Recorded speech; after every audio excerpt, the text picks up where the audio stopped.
जय हिंद दोस्तों। आज पढ़ना है गद्य में विद्यापति, जिसके राइटर हैं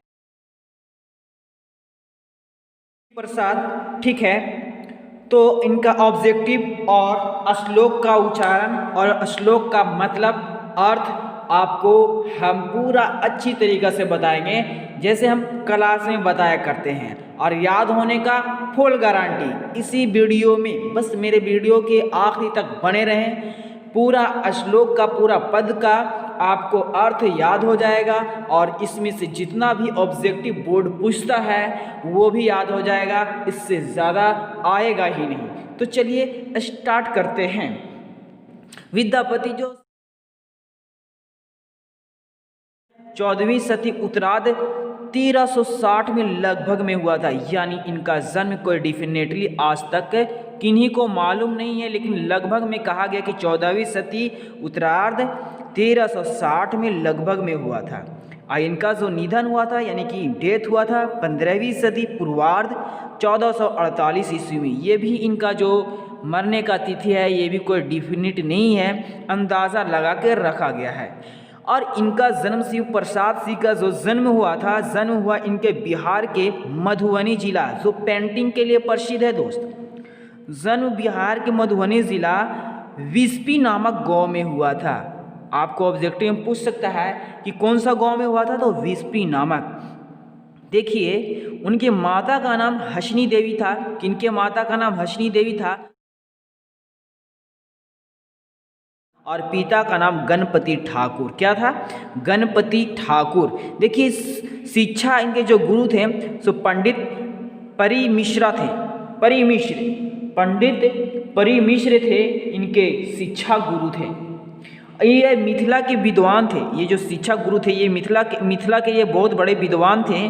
ठीक है, इसके लिए वो प्रसिद्ध थे। शिक्षा गुरु इनके पंडित हरि मिश्र थे।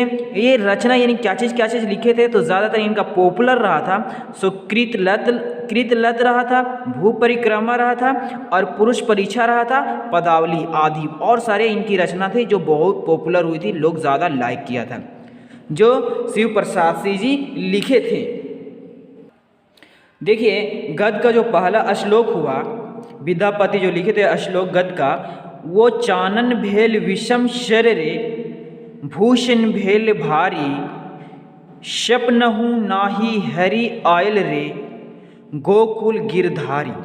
चानन मतलब चंदन होता है, इसका मतलब चंदन होता है। चानन का मतलब विषम मतलब विष के समान, होता है। सर मतलब सर पे, भूषण मतलब गहना जेवरात जो भूषण होता है, आभूषण।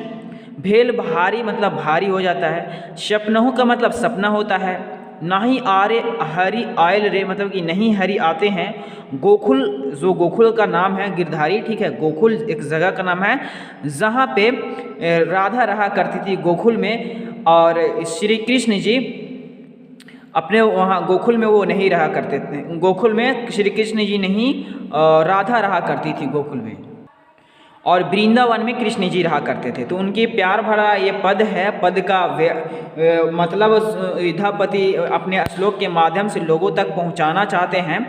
ठीक है, तो इसका मतलब ये हुआ कि चानन भेल विषम शर रे, इसका मतलब ये हुआ कि चानन का मतलब होता है चंदन, यानी कि राधा जो सर पे चंदन लगाए हैं। इसके में प्रेम कहानी के बारे में वर्णन किया गया है। किसका? तो राधा का और कृष्ण जी का। तो राधा जो सर पे चंदन लगाए है वो उसे विष की भांति लग रहा है, मानो तीर को मार रहा है, उस तरीक़े से उनको लग रहा है। भूषण भेल भारी मतलब, और जो भूषण पहने हुए हैं, ठीक है, वो जो भूषण पहन के सजे हुए थे वो भी उनको भारी लग रहा है। किनको?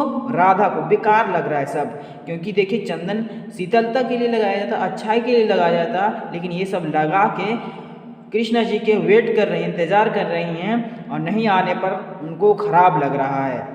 कर सपनहु नहीं हरि आयल रे गोकुल गिरधारी।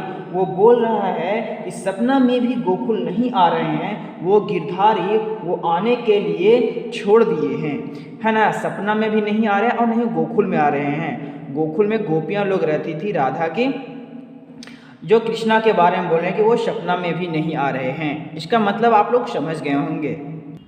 देखिए अगला पंक्ति में विद्यापति जो शिव प्रसाद सिंह है वो क्या कहना चाहते हैं, कृष्णा जी और राधा जी के प्रेम कहानी को, प्रेम को वो अपना श्लोक के माध्यम से लोगों को बताना चाहते हैं कि देखिए इसमें बोल रहा श्लोक कि एक शरीर दाढ़ी कदम तेरे पथ हेरथी मुरारी, यानी कि एक ही शरीर कदम, एक कदम पे है, ब्रिज पर खड़ी है, पथ मतलब रास्ता में, मुरली का इंतजार में, ये मतलब पथ मतलब रास्ता होता है, हरि मतलब भगवान है, बिनु देह मतलब शरीर, दगध मतलब जला हुआ, जलने के समान ऐसा लग रहा है, झामर कहा गया मैला कुचैला, भेल सारी यानी सारी मैला कुचैला, इसका मतलब ये हो गया। शब्दार्थ आपको हम बता दें, अब श्लोक का मतलब हम आपको बता रहे हैं। एक शरीर दाढ़ी कदम तेरे, तो इसका मतलब कह रहा है कि एक ही जगह मैं खड़ी हूँ, इसी कदम ब्रिज के नीचे और मैं इंतज़ार कर रही हूँ।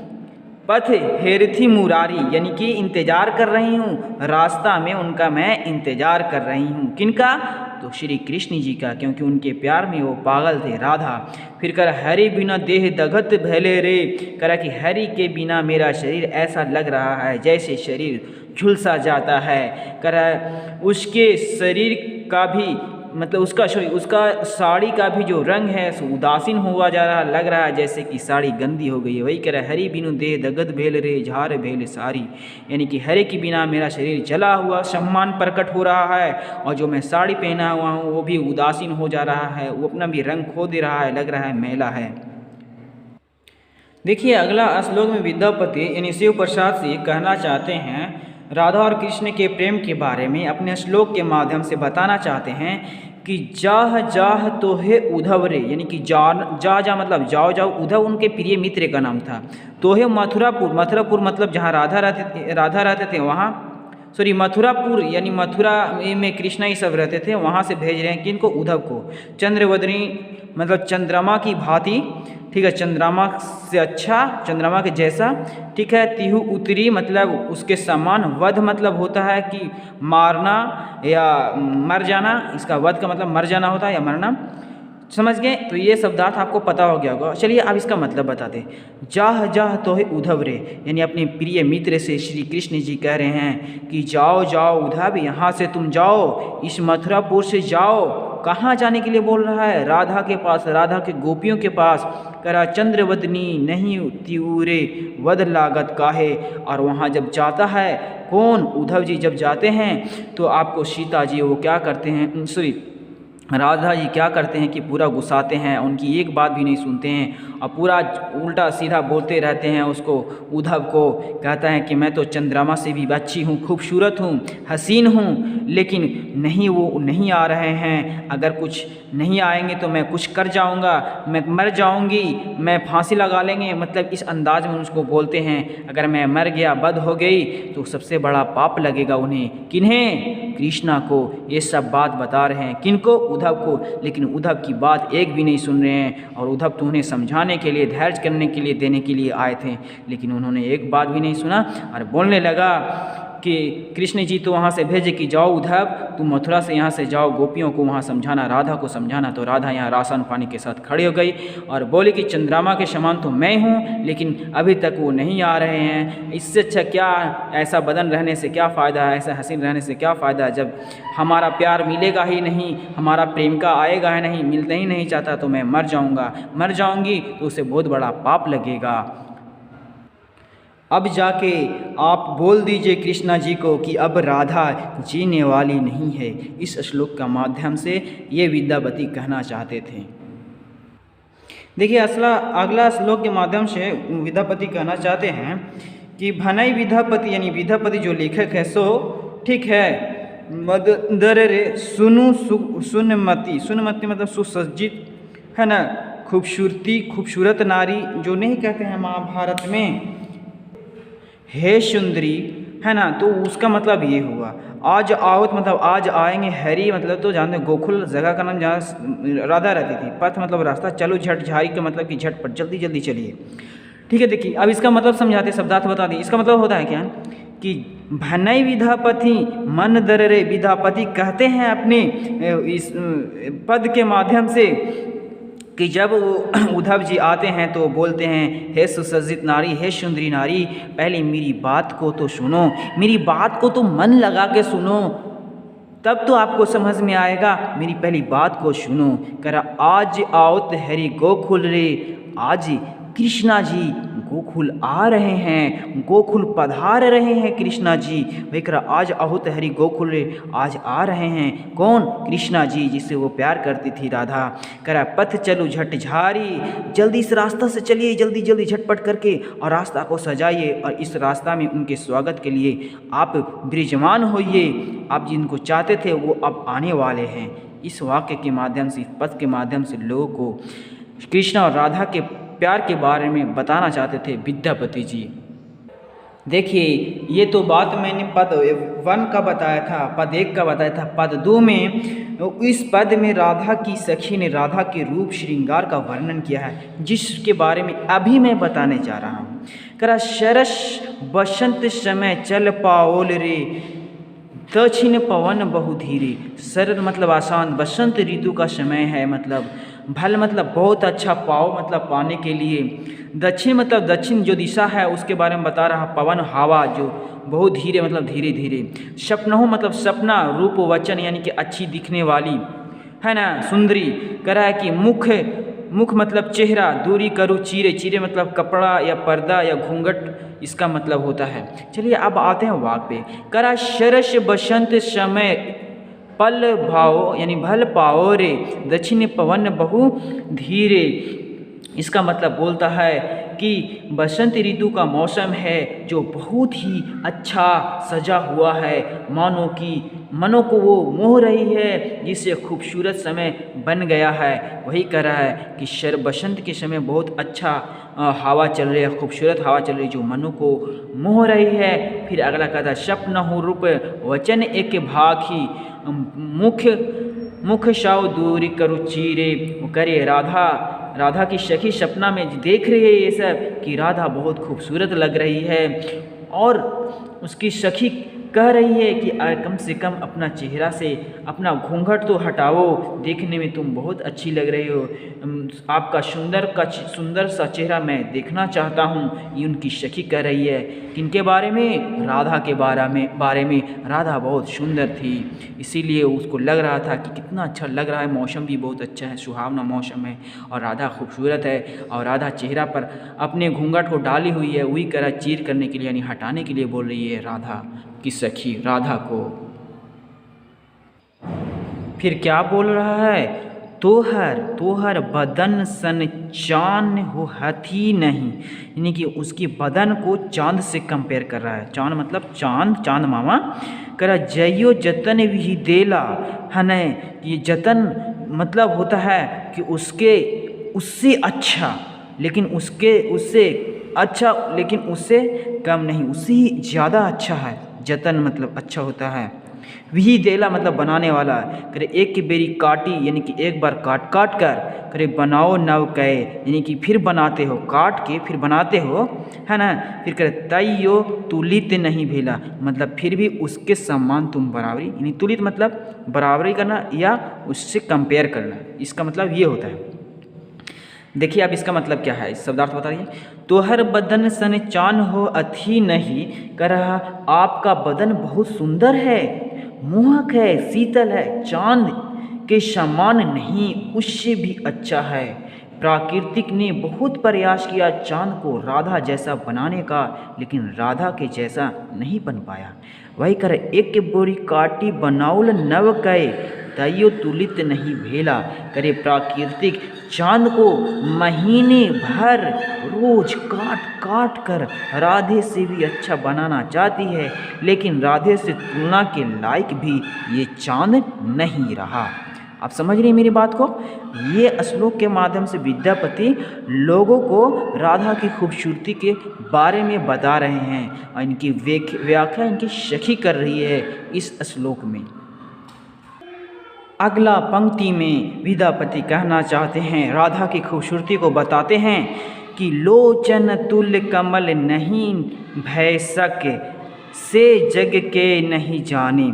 लोचन मतलब आँख के बारे में, लोचन भी लोचन आँख के बारे में बताया गया। कमल मतलब कमल, ठीक है। से जग मतलब जहान नहीं जाने, से फिर जग नुकाए मतलब लुका छिपी, लुक जाता है, छिप जाता है जल यानी जल में। पंकज कहा गया कमल को, निज अपनाए यानी कि यही चीज़ को वो अपनाता था। इसका शब्दार्थ मतलब बता दिए। पंकज का मतलब कमल हो गया, ठीक है। लोचन का मतलब आँख हो गया, तुल मतलब तुलना करता था जब तब, नुकायल मतलब कि लुका छिपी या नुक जाना, जल मतलब पानी, ठीक है। तो देखिए इसमें कह रहा क्या, लोचन तुल कमल नहीं भय सके, से जग के नहीं जाने। कह रहा लोग खूबसूरत आँखों की तुलना कमल से करते हैं, लेकिन राधा की आँख उससे बहुत अच्छा है, कमल से तुलना कभी नहीं कर सकते हैं। कमल भी उसके आगे छुप जाता है।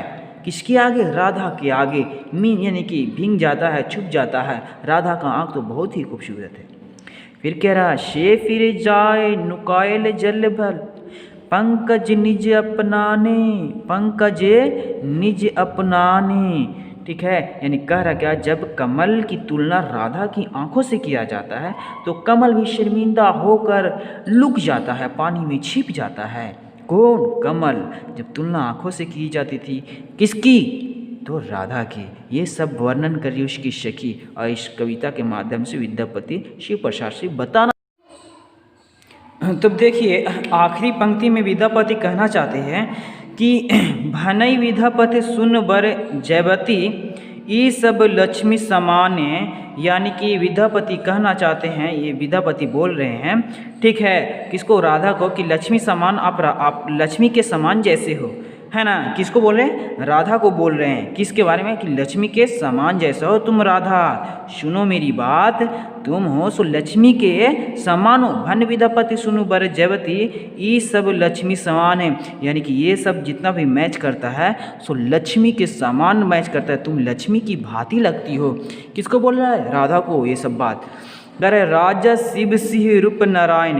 देखिए जो विद्यापति शिव प्रसाद सिंह रहते थे, राजा शिव सिकन रहते थे, ठीक है। और उनकी पत्नी का नाम था लखीमा, और शिव सिकन रहते थे। शिव सिकन रहते थे कौन? विद्यापति। और उनकी बीवी विद्यापति शिव की बीवी थी कौन? लखीमा पत्नी थी। उसके बारे में क्या आखिरी में बोल रहा है कि राजा शिव रूप नारायण, यानी कि राजा शिव सिंह है मानो नारायण के भांति दिखने में लगते, उनका बिहेव कर्तव्य है। और लखीमा दे ही रमाने, और जो लखीमा है सो राधा की जैसी दिखती है।